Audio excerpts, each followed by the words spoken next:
Germany. From Alaska to Puerto Rico. All over the world, the United States Army is on the alert to defend our country, you, the American people, against aggression.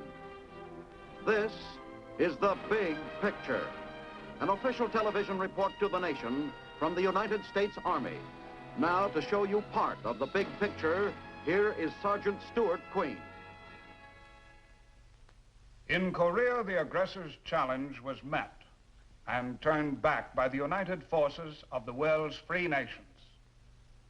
Yet, in the backwash of war, there always remains a second challenge. The thousands of orphans, the millions of homeless, the countless villages and cities ravaged and almost completely destroyed. Today's big picture focuses on one such city, Seoul, the capital of the Republic of Korea. It is the story of a city twice the parade ground of communist troops, 4 times a battlefield. The rebirth of Seoul is also the story of man's enduring will to triumph in the face of the greatest adversity.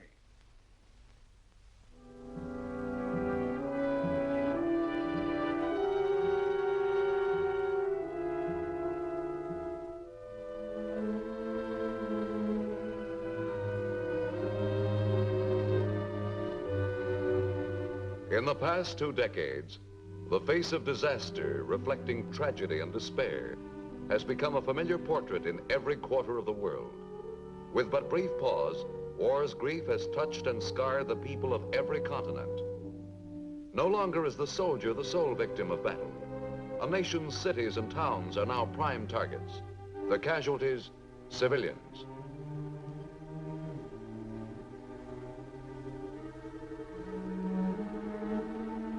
Despite the repeated experience of the miseries of war, mankind has learned neither to maintain peace nor to accept callously those who suffer most.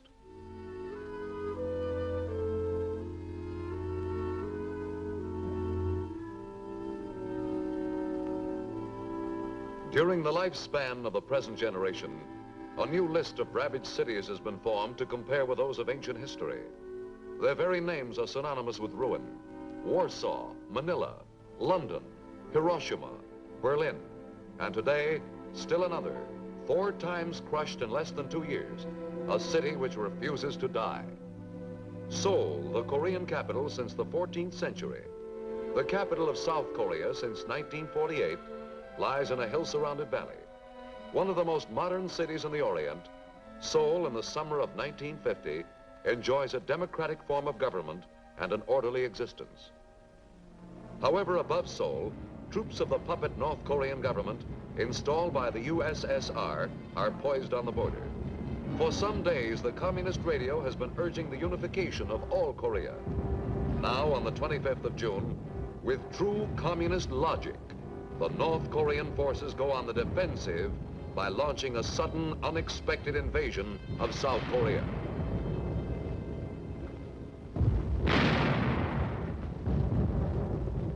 Seoul's 1.5 million citizens are caught unprepared, but they are not ignorant of what they may expect. Half a world away at Lake Success, New York, the United States immediately requests an emergency meeting of the United Nations Security Council. When the aggressors fail to heed the Council's appeal, the United States announces that air and sea forces are being ordered to assist South Korea. Then, by a vote of 7 to 1, the Security Council votes to supply the besieged Republic of Korea with whatever armed might is needed to turn back the attack.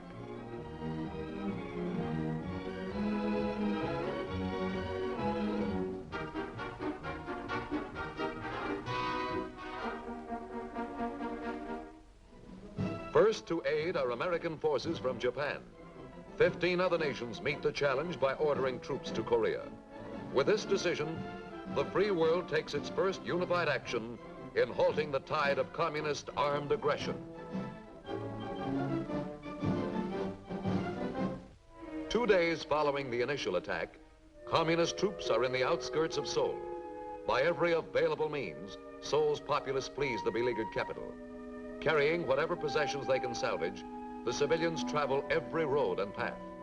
Thus begins the weeks-long march of women, old men and children, as they are forced south behind the retreating South Korean and small American forces. For them, safety lies only in caves or behind the Allied defense line drawn below the Naktung River. Mistaking retreat and consolidation for defeat, the communist armies are caught off guard when the United States 10th Corps launches an offensive of its own.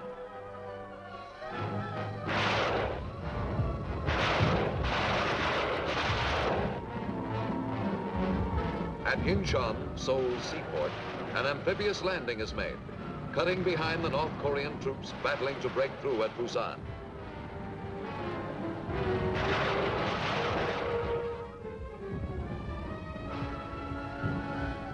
The counteroffensive works like a vice. Simultaneous with the Incheon landing, Allied forces break out of the Busan perimeter, driving the startled aggressors before them. A second amphibious maneuver is used at the Han River, just south of Seoul. Once more, the Republic's capital becomes the focal point of the fighting. Either the communists must hold Seoul, or the North Korean army will be destroyed as an effective fighting force between the closing sides of the vice. Seoul is not to be taken without bitter and costly resistance. Every road is a minefield, every corner a barricade, every house a sniper's nest.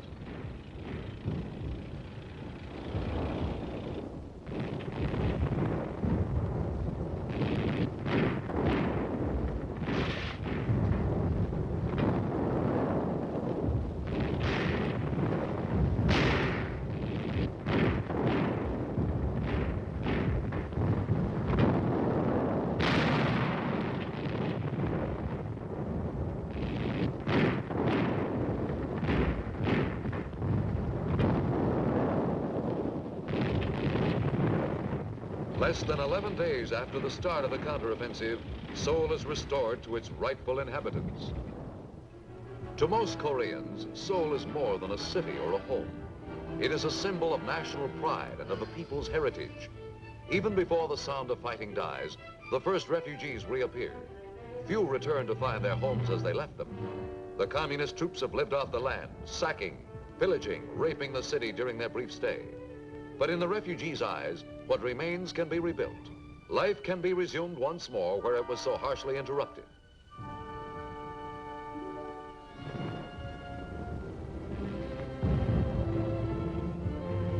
For the communist leaders who gambled when the odds were seemingly overwhelming in their favor, the reversal achieved by the United Nations Command is intolerable. A second fairy tale is devised. An army composed of so-called Chinese People's Volunteers, armed with weapons of Soviet manufacture, is rolled south to salvage victory from the ashes of defeat.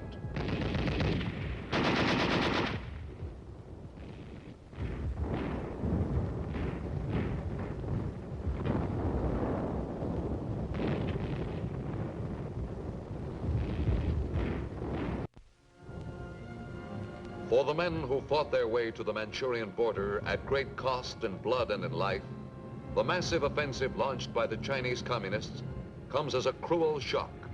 The scores of mountains and valleys fought for and captured return too easily to the enemy as the Allied forces make their bitter withdrawal. In the face of the greatest hardships, examples of great bravery and fortitude are many. The escape of the United Nations units from the trap at the Chongjin Reservoir ranks with the finest maneuvers in military annals.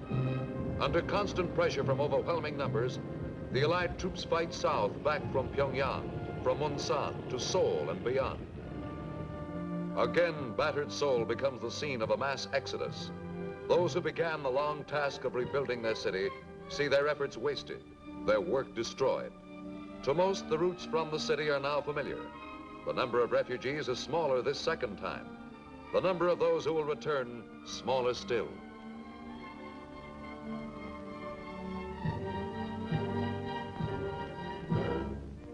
Into Seoul march the Chinese conquerors, supervised by their Russian comrades. News of Seoul's fall is greeted proudly throughout the communist world.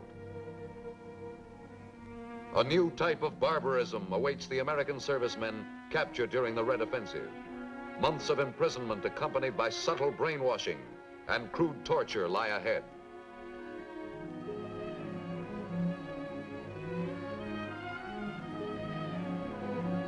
Many will not survive the forced winter marches to the prison compounds north of Seoul.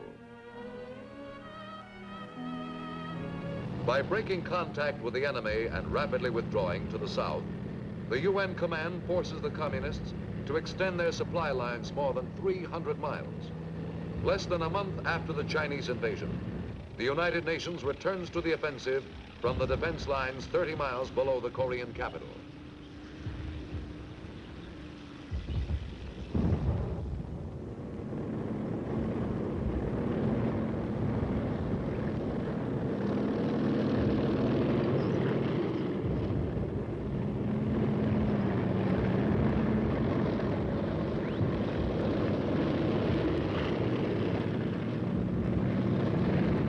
Although the communists have twice gained the advantage through sneak attacks, time and world opinion are on the side of the United Nations command. From the free world, a steady stream of arms and men has poured into South Korea. The new UN drive is power-packed.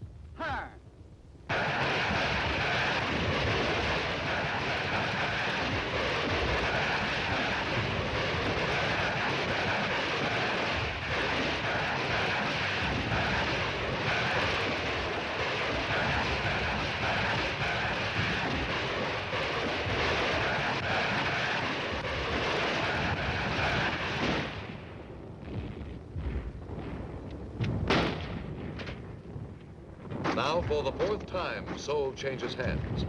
Even before the city is liberated, plans have been made for rehabilitating the stricken capital and its population. Here, in the words of American soldiers, members of the United Nations Civil Assistance Teams, and of Koreans themselves, is the story of the rebirth of Seoul as they witnessed it. We moved into Seoul on the 13th of March, 1951. As UNCAC team commander, I went with a patrol of the 15th Infantry and an engineer detachment detecting mines. Except in the fringes, there were no people to be seen. In downtown Seoul, opposition had fallen off almost completely. In the center of the city, we found practically no one at all. The city was a dead city. Because this was the second time we took Seoul back from the communists, we were pretty much prepared for what we expected to find. You never get used to it, though. All in all, the city was in awful shape. No water, no transportation, no electricity or power. As a matter of fact, the Chinese occupation forces took most of the overhead wire. Kids are the ones who always suffer most. They never know what's going on or why. And how can you explain to them after they've just seen their whole family get killed?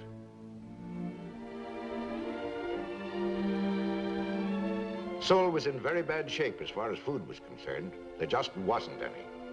The communists who professed to be representative of the working people, of the farmers, seemed to take advantage of them. They live off the land, taking their food, not giving them medical treatment.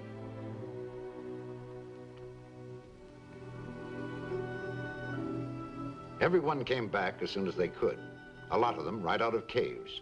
So our first job was to get water for civilians and our troops. During the occupation by the Chinese, there were many fires in the city which could not be controlled. This caused a great deal of damage to the city. In order to get water into the hydrants, we had to get the waterworks going. In addition to that, the sanitary needs of Seoul has to be met. It looked like it will take 6 months to get water back into the city, but this estimate was far wrong. With much hard work and cooperation between the American Army, the Korean government, and UNCAC, within 30 days, we were able to produce enough water to be used by all the units within the city. And shortly thereafter, we were able to restore 50% of the water supplies to Seoul.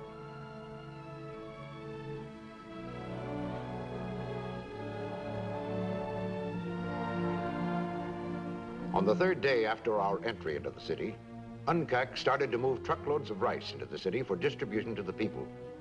Because for the average civilian, the average Korean, It was worth his life to find even a handful of rice. Even though the city was placed off bounds to civilians, except farmers who needed to get their fields planted, civilians managed to come home. So it was our job to feed them before they starved.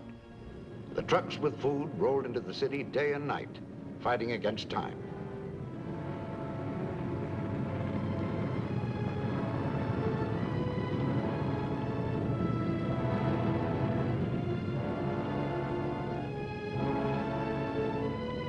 For an American like me, who's used to eating pretty well, it takes a little time to understand that these people can survive on just a few handfuls of rice a day. But that's all it is, survival. We couldn't make up for a couple of years of war overnight for these people, but we made a good start. Rice was just the beginning of a long term of relief distribution. We followed up as fast as possible with milk and clothing and other food. The Korean farmer we came across is the backbone of Korea. Despite the devastation, the number of moves he had to make with his family, which he had to or be killed, the farmers were back in their fields even before the fighting was over. These farmers are doing a lot to help relieve the burden of feeding the people who live in the city.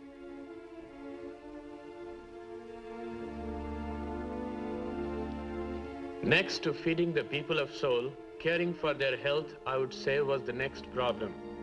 Those who were well, we first dusted with DDT. Then all must be inoculated. This was important to stop disease from possibly spreading.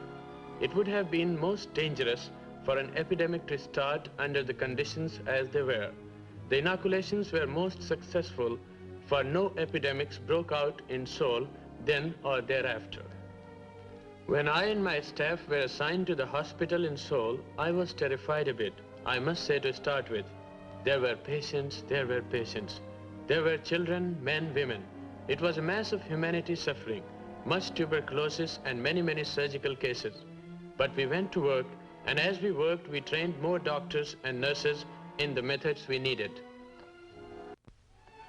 Mostly the dangerous cases were burned cases from napalm bombs and all sorts of other bombs and gunshot cases. Now the bomb cases were the first problem, and medical supplies, most especially plasma.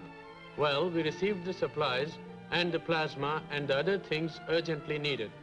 I and my staff and all the doctors and nurses in the city worked morning to night, and I can say now I'm very happy and proud too of the success we had in saving so many lives. To keep Seoul itself alive meant reopening the highways, rebuilding the bridges. No field army in history undertook a bigger civil assistance mission than the United States 8th Army. Our policy is to help the Koreans to help themselves. First of all, to get heavy equipment into the city, we had to put the railroads back to work. Trolley transportation got a high priority. The Chinese used the tracks to place mines alongside of, so that the detectors, the mine detectors, could not pick up the mines. In some cases, these mines exploded, and in other cases, tracks were hit by fragments of shell fire. So a great deal of track had to be replaced. So now we've replaced just about all the existing trolley lines. Like any large city, Seoul has its downtown business center, its industrial and residential sections. The trolleys are a big help in bringing workers from their homes to the dozens and dozens of construction jobs and factories that are being rebuilt. Things aren't yet back to normal, of course, but they're well underway.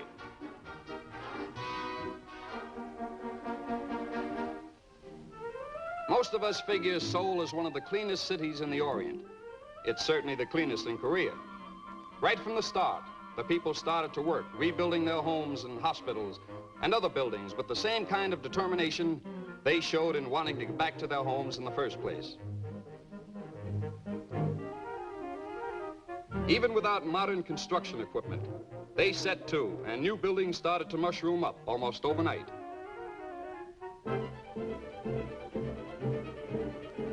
During the years before the war, Seoul developed into a good-sized industrial city. But the various bombings of the city completely destroyed the power plants. To get heavy and light industry back on its feet, we had to restore the power plants. Army technicians went to work to repair what was salvaged, and missing parts came from Japan. Now power is going out fast where it's needed most. It's the job of the Civil Assistance Commission to encourage industry back into operation as quickly as possible. By this, we mean that we assist these people in the reconstruction of their plants and in supplying them with the necessary material. That is, the crude material which can be used for manufacturing purposes. Raw materials are the #1 priority in the problem of production. In this particular factory, about half the cotton comes from the United States, the other half from Korean sources. As well as turning out needed products, rehabilitating Seoul's industry means more jobs for the city's population. With our colleges and universities, Seoul is the educational capital of Korea. As a people, we Koreans put high value on education. Rebuilding and expanding the school system is one of our chief aims. Where we found no school buildings for the classes, where the schools were burned or bombed, we held outdoor classes so as not to interrupt the education any more than is necessary. In the Republic of Korea, it is the policy that everyone goes to school.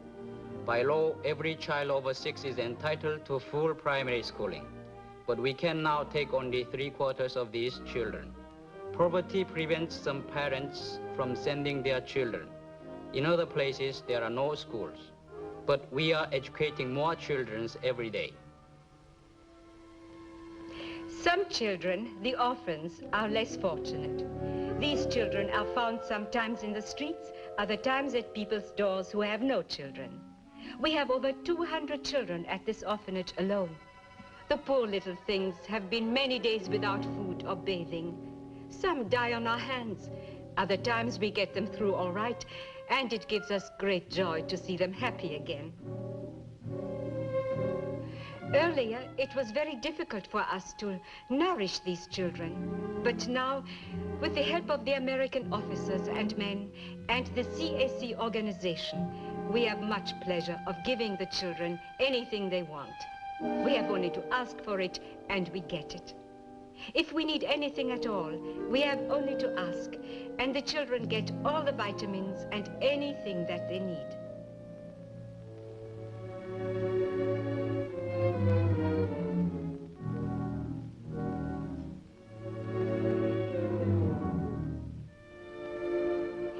We are making the best efforts to make the children good citizens.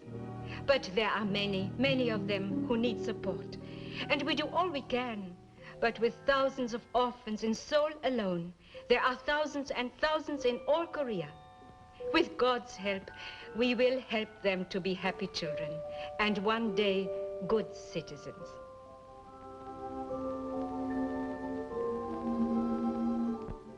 With the same unity and forcefulness with which it met the challenge of communist aggression, the free world responded to the needs of the Korean people.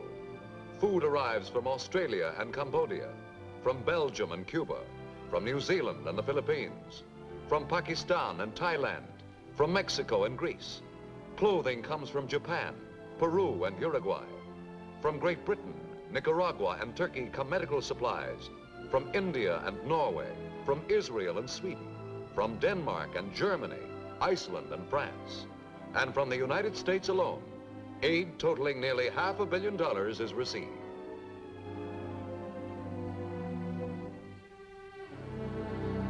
The list of public and private organizations, churches and veterans groups, private citizens and charities, which have come to the aid of these victims of war is equally long. To have done less, to have failed the Korean people in this their second hour of need, would have been to allow defeat by neglect, where defeat by aggression was so determinedly denied.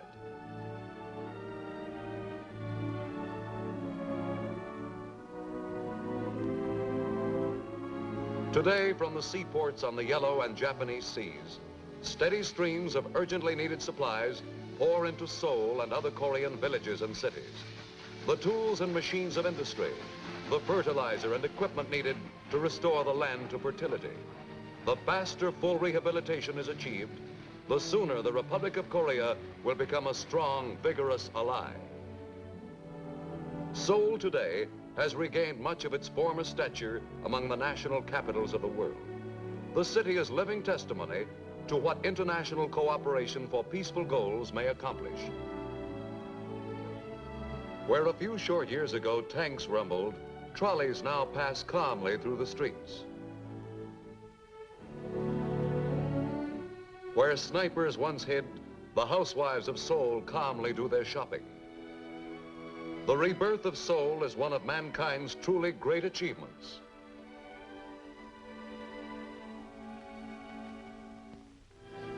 Yet the task of reviving Korea completely, or even of Seoul alone, is still far short of completion. More than 1 million homeless people remain. Nearly 100,000 orphans must be cared for. A livable future must be provided for them.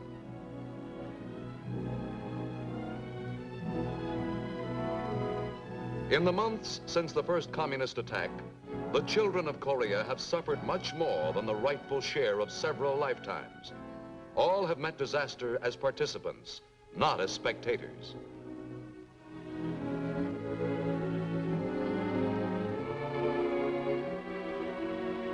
Yet their faith has conquered despair. Their hope for their land's future remains strong, if only to guarantee that their prayers for a life untroubled by sudden death and famine and war be granted, the free world's efforts in Korea will stand forever as noble ones.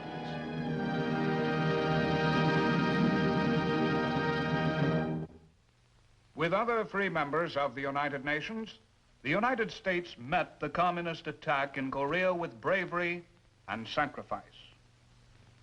Today, Americans individually and through our government are responding to the needs of the people of South Korea with generosity and compassion.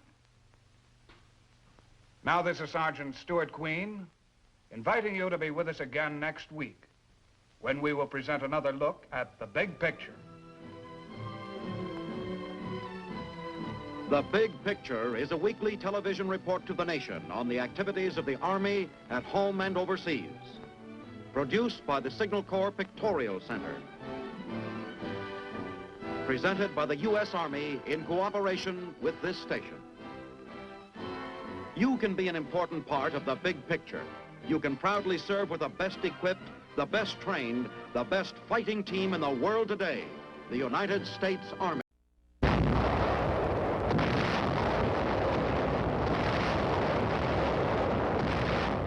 This is war.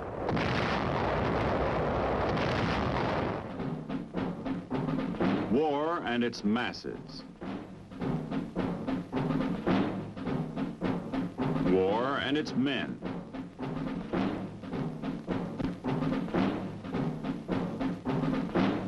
War and its machines.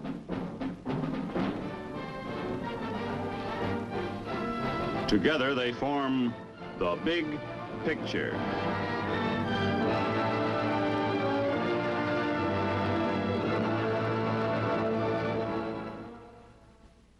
Welcome to The Big Picture. I'm Captain Carl Zimmerman. The Big Picture is a report to you from your Army, an Army committed by you, the people of the United States, to stop communist aggression wherever it may strike. The Big Picture traces the course of events in the Korean campaign through first-hand reports of our combat veterans and through film produced by the Army Signal Corps and photographed by combat cameramen. These are the men who daily record on film the big picture as it happens, where it happens. Today, the big picture brings into focus the United Nations offensive in Korea during the months of February and March 1951. You'll see our troops push on despite mud and rain.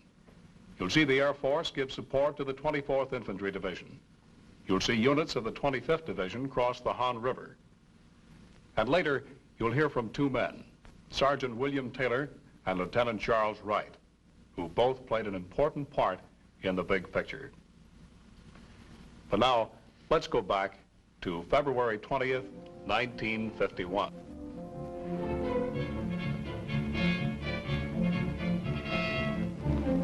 During the period of 20 February to 20 March, the United Nations Operation Killer continues in the face of weakening enemy resistance and the annual torrential rains. In the western sector, UN forces have reached the Han River, while in the central sector, they have driven north of Wanju to the vicinity of Chepyong. On 12 March, Allied troops slam across the Han 15 miles east of Seoul. The attack cuts red supply and communication lines to the city, and on 13 March, the communists abandoned Seoul without firing a shot. With our recapture of the capital city, enemy forces start a general withdrawal on all fronts, offering only token resistance with rear guard elements. UN units in the central sector push beyond Huncheon and threaten the important red supply base of Chunshan.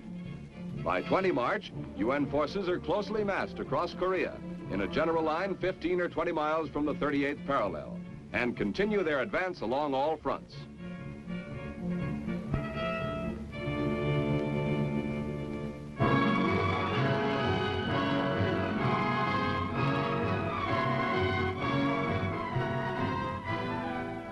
During the first week of Operation Killer, constant rains and the annual spring thaws produce quagmire conditions which do more to impede advancing UN columns than spotty red resistance.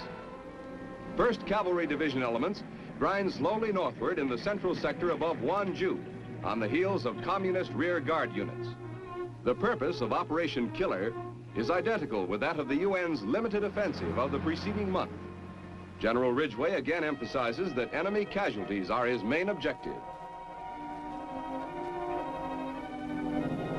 C-119s of the Combat Cargo Command deliver artillery ammo to the 1st Cavalry in the Central Mountain sector, where the only troublesome red resistance is encountered. The load is ejected in a compact cluster, resulting in minimum spread on the drop zone. With road traffic mired, airlift operations again pay off to the advantage of our forces.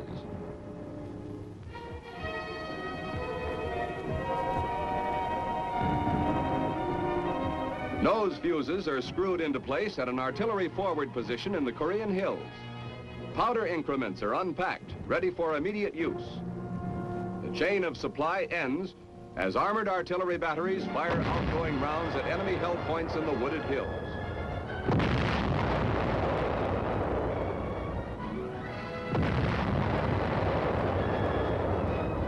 Here, white phosphorus shells pound communist positions.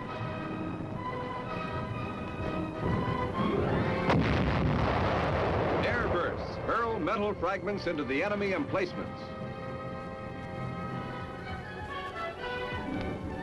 Since the Korean War began, the UN forces' close and plentiful artillery support has helped greatly to neutralize the large numerical superiority of the Reds.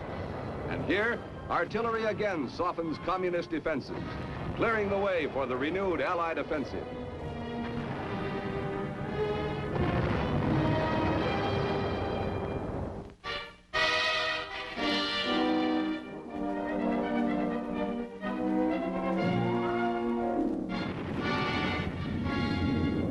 United Nations air power continues its around-the-clock pounding of men and materiel. Merciless attrition and interdiction sorties prevent the communists from consolidating in any large buildup of forces.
This was Operation Killer in Korea. We were attacking all along the front and chalking up as many Chinese casualties as we could. With the 24th Division at this time was Sergeant Bill Taylor of Oxford, North Carolina. Well, Bill, you were a platoon sergeant, right? That's right, sir. Could you give us an idea of just what the duties and responsibilities of a platoon sergeant are? Well, the first thing a platoon sergeant is responsible for, sir, is his men and equipment. You have to look out for your men to see that they are given the proper equipment, and also you have to make sure that they're at the right place at the right time. In other words, more or less father, sister, mother, and brother. And most of the time you didn't have an officer around to give you a hand either, did you? That's true, sir. This was Taylor's platoon. That's right, sir. Right, and you were pretty proud of it, Bill? Yes, sir, I was. Well, let's talk about the weapons. Now, this was a mortar platoon, wasn't it? That's correct, sir. Can you tell us about the weapons you used? Well, sir, we had two types of weapons, 57 recoilless rifle and a 60-millimeter mortar. And a 60-millimeter mortar, it's a small shell, though, even though if it's used correctly, it is a very, very good weapon. Now, by removing the safety pin and dropping it in the tube, it sets the shell off so that when contact is made with this impact fuse, it sets the shell off. It has a casualty-producing radius of about 11 yards. Now, this was to give support to a rifle company, wasn't it? That's right, sir. Well, how about the 81 mortar over here? And the 81 is used to support a battalion. And unlike the 60-millimeter, it has more casualty-producing radius, and it also goes further in range. Chinese got to know these weapons, didn't they, Bill? That's right, sir. Well, what was the roughest action you saw in Korea? Well, I'd say, sir, Hill 1157. What happened there? Well, sir, we pushed off in the morning approximately 5 o'clock, and it took us all day long to get to the top of it. There was a lot of rough climbing, and snow was deep. It made it slicky, and you'd probably sometimes take one step and slide two. Well, besides many other things, this rifleman had to be a mountain climber, too, huh? That's right, sir. Well, tell us what happened up there, Bill. Well, finally, when we got to the top of it, which was about 8 o'clock at night, we pushed up on the highest knob. As we got to the top, after we pushed up there, the gooks come back and took the hill again, pushed us off of it. So, being as after it was night and we had nowhere to go and the gooks was all around us anyhow, we stopped at the bottom of the knob and set up a company perimeter. Were you able to dig in at all, Bill? No, the ground was frozen. Also, the snow was so deep we didn't have any chance to dig in. Well, how'd you form a defense there? Well, we set up a circle. In other words, we put all our men we had in a circle so that we could guard all sides. They were attacking us from all sides. You were wounded about this time, too, weren't you? Well, about 4 o'clock in the morning, sir, when I was wounded. What was going on then? Well, I was told to take my squad, as I was a squad leader at the time, and fill in a gap in the line. And this gap was pretty close to machine guns, and as I was trying to get them in position, why they threw some more mortar rounds in, and I was wounded by one of those mortar rounds. Took a lot of casualties on this hill, didn't we? Quite a few, sir. Were we able to take care of them? Well, our company medics did the best job they could do, naturally, but as far as evacuating the wounded at night, you couldn't do it. It was impossible. How about the next morning? Well, as soon as daylight came, we sent all the men that could walk. We sent them off the hill. Of course, we tied some of our patients into a litter and took them down that way by South Korean jiggy bears, and another way we evacuated a few of them by helicopter. When you were fighting on this hill, Bill, was there any infiltration going on? Well, once we caught a Chinese in our perimeter folding a GI blanket, and one of our South Koreans spoke to him, and right away he jumped off the side of a hill there and slid down a little gully. Well, Bill, there were a lot of hills like 1157, weren't there? Yeah, but not all as hard to climb as that one. But there were a lot of hills. That's true. And you couldn't go around them, you had to go over them. That's it, exactly. Well, Bill, let's see some of those hills now, as we watch your old outfit, the 24th Division, continue to pound the Chinese. During the period 5 to 12 March, the United Nations attrition offensive moved steadily ahead in the Yangpyeong area north of the Han River. Across muddy and snow-streaked fields, troops of the 24th Division carry the battle to the enemy, with a heavy strike at strong communist forces entrenched on the western foothills of Korea's central mountains. Heavy armor of the United Nations moves up in close support of the 24th Division riflemen. The 8th Army's numerically superior armor enables them to supply Allied foot soldiers with maximum support. These tanks, playing on the superstitious nature of the enemy, are painted with the markings of the tiger. Intensified armor-supported attacks of this kind are rolling back the red aggressors along most of the front and are preventing them from initiating any offensive action of their own.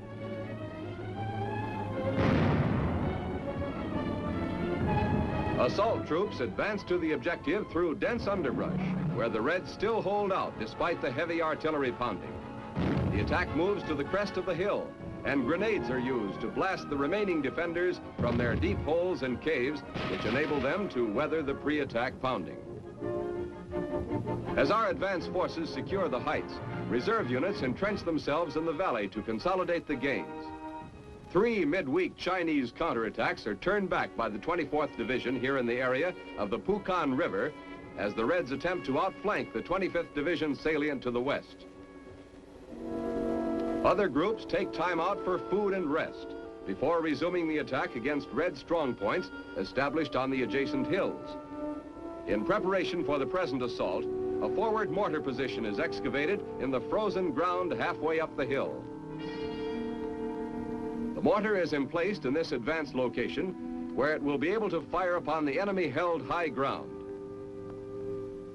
The sights are aligned, and the 60mm begins its explosive attack.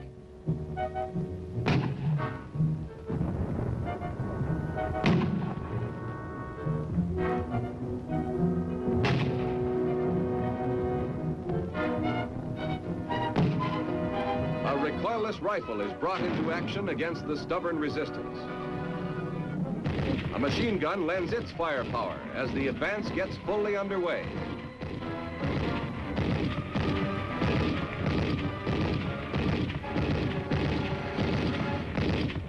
A Chinese prisoner is brought in for questioning after the position is taken in a hard but surprisingly short fight.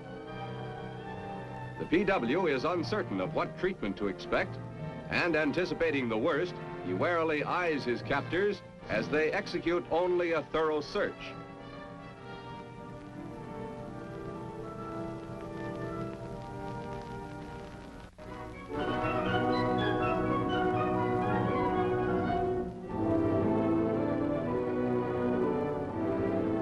On 7 March, assault troops of the U.S. 25th Infantry Division advanced to the Han River 15 miles east of Seoul.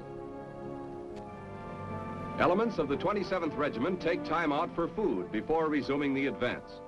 Because of its frequent use in emergency action, this regiment has come to be known as the Fire Brigade.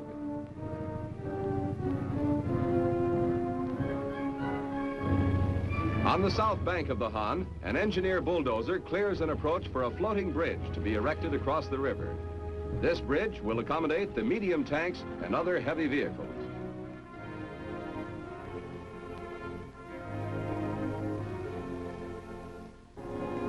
The 25th Division crossing begins early. The craft were brought up from the rear during the long period of waiting since the United Nations troops first reached the Han early last month. Elements of this crossing encounter little or no enemy resistance.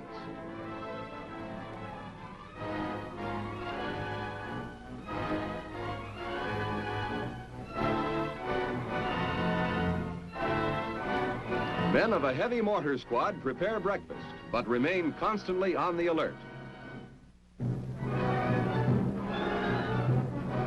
The call comes.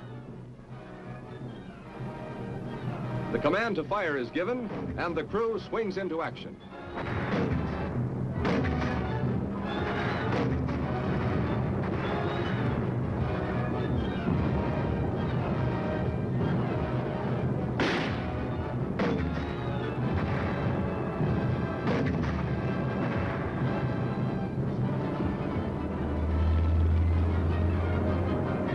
A tank adds its lethal punch.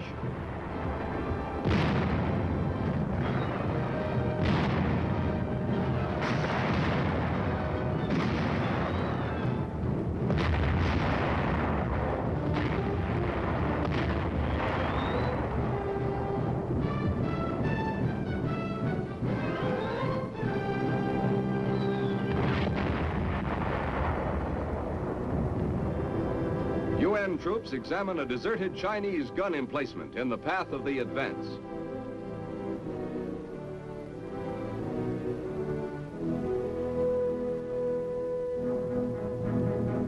A causeway for a footbridge across the Han is constructed.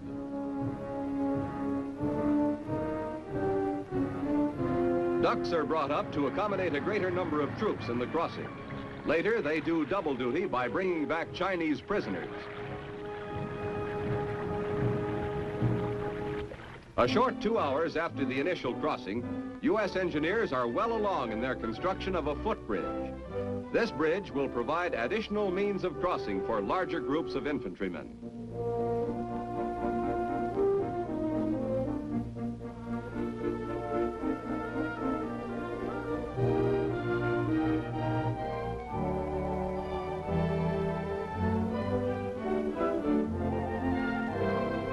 Two engineers have taken unexpected plunges into the cold water of the river, and men in an assault boat go to their rescue.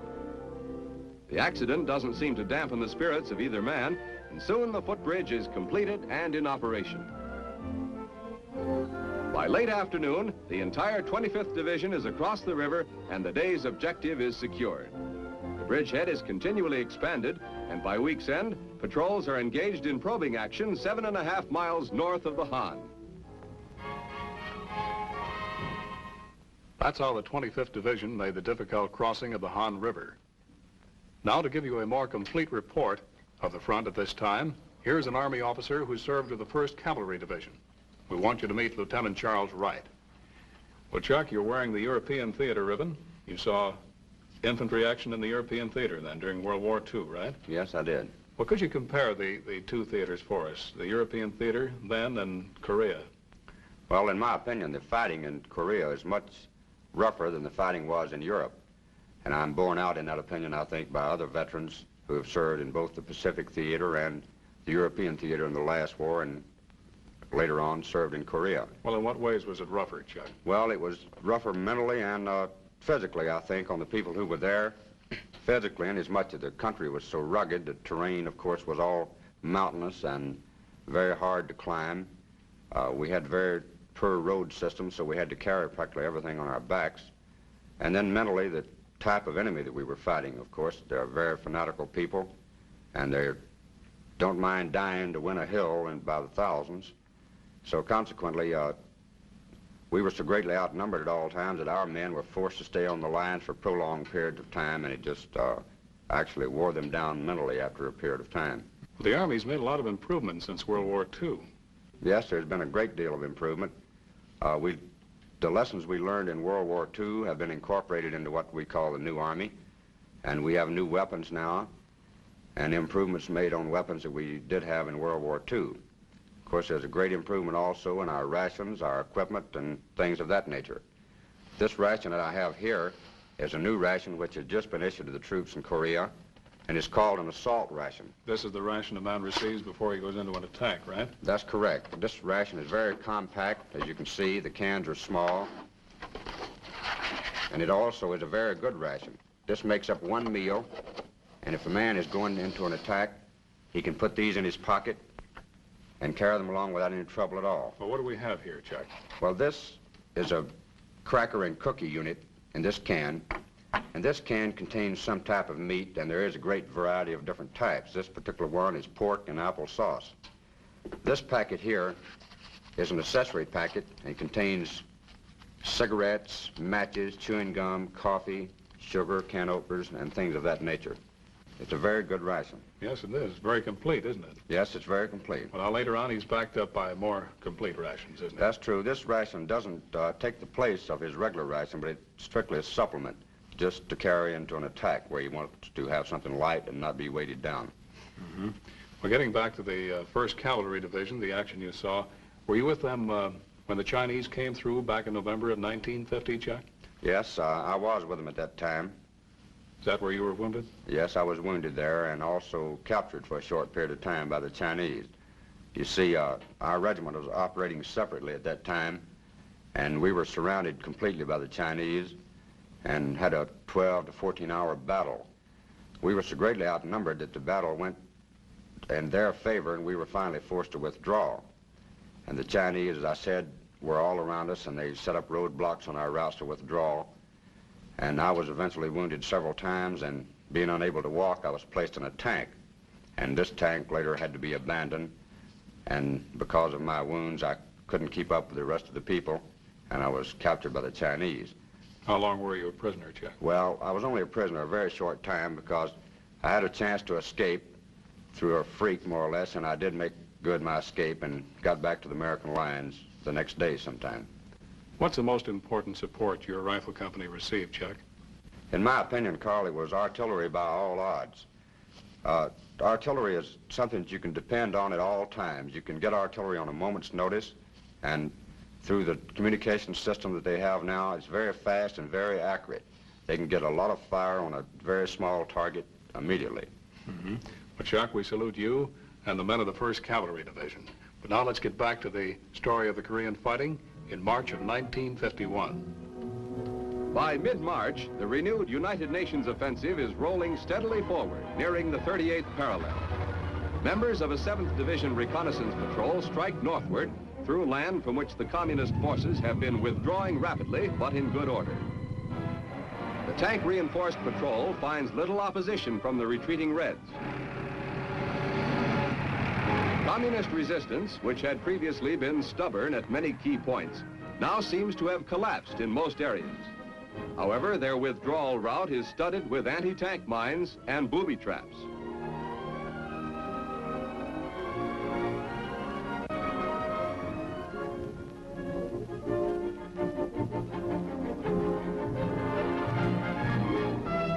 Mine detectors sweep the narrow roads. Engineers repair a road dynamited by the retreating Reds. The collapse of communist resistance below the parallel seems to indicate that the Reds hope to prepare their spring offensive in North Korea, unmolested by UN ground attacks. The blasted area is quickly restored, and the patrol continues toward the boundary line. Enemy casualties are low as the communists, pulling back mostly at night, carry out their retreat according to careful plan.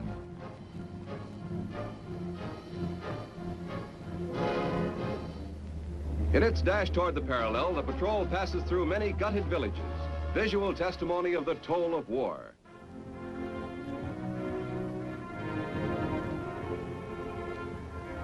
One tank wallows in a stream, disabled by an enemy mine cleverly placed at the stream ford.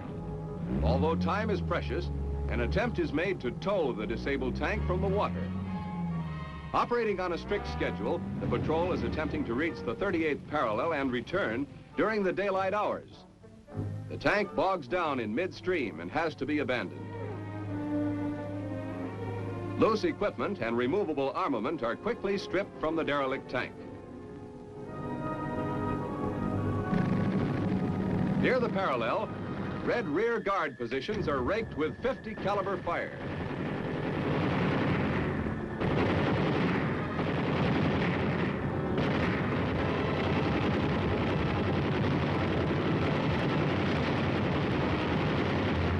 A few miles short of their objective, the patrol finds a demolished bridge blocking further advance and heads back to report on enemy activity in Concord.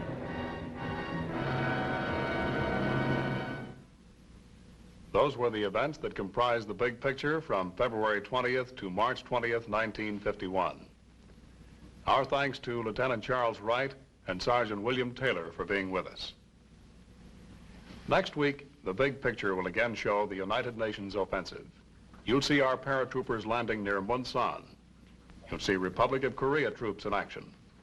You'll see the strength of an 8th Army infantry tank team. From Europe, you'll see the activation of SHAPE and hear a message from General Eisenhower. And again, you'll hear from 2 combat veterans who saw, as it happened, a part of the big picture. This is Captain Carl Zimmerman, inviting you to be with us then.